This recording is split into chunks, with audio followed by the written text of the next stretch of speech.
नमस्कार भावांनो, बैलगाडा क्षेत्रातील देव वृक्षमध्ये अदर्शम हिंद केसरी बकासूरबद्दल अपडेट घेऊन आलेलो की बकासूर उद्याच्या मौजी वडूस मैदानात पळणार आहे की नाही.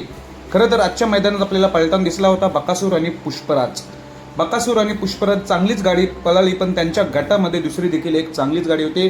त्या गाडीने ह्या गाडीवर मात दिलेली आहे. तर ती जी बकासूरला पराभूत करणारी जी गाडी होती त्या गाडीचाच आज एक नंबर गेलाय. त्यांचं अभिनंदन, चांगलीच गाडी पळाली. पण बकासूर काय आपलं कमी नाही, कमबॅक करण्यात माहीर आहे. आज बकासूर मौजे बिदाल देवडी जो राहुल गोरे आप्पा हे जे नियोजन करतात यांच्या इथे थांबलेला आहे. बकासूर आज वास्तव्यास आहे तिथे मौजे बिदाल दैवडे येथे आपला बकासूर आज वास्तव्यास आहे. त्यामुळे उद्या आपल्याला बकासूर पलताना दिसणार आहे मौजे वडूज मैदानामध्ये. वडूचं मैदान आहे, ओपनचं चांगलंच मैदान आहे.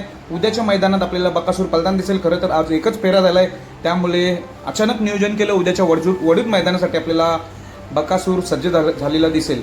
खरं तर मला अशी माहिती मिळतोय पैरा कोण असेल तर चिक्क्या देखील आज पळाला होता. चिक्क्या देखील आज गटालाच पराभूत झाला होता. एक फेरा झाला होता, जसा बकासूर देखील गटालाच पराभूत झाला. त्यामुळे बकासूर आणि चिक्क्या ही जोडी असण्याची शक्यता आहे असं सांगण्यात येत आहे. बकासूर आणि चिक्क्या उद्या वडूज मैदानात पळताना दिसण्याची शक्यता आहे. बघूया ही जोडी असेल की नाही, पण वडूजला नक्कीच पळताना दिसेल. धन्यवाद.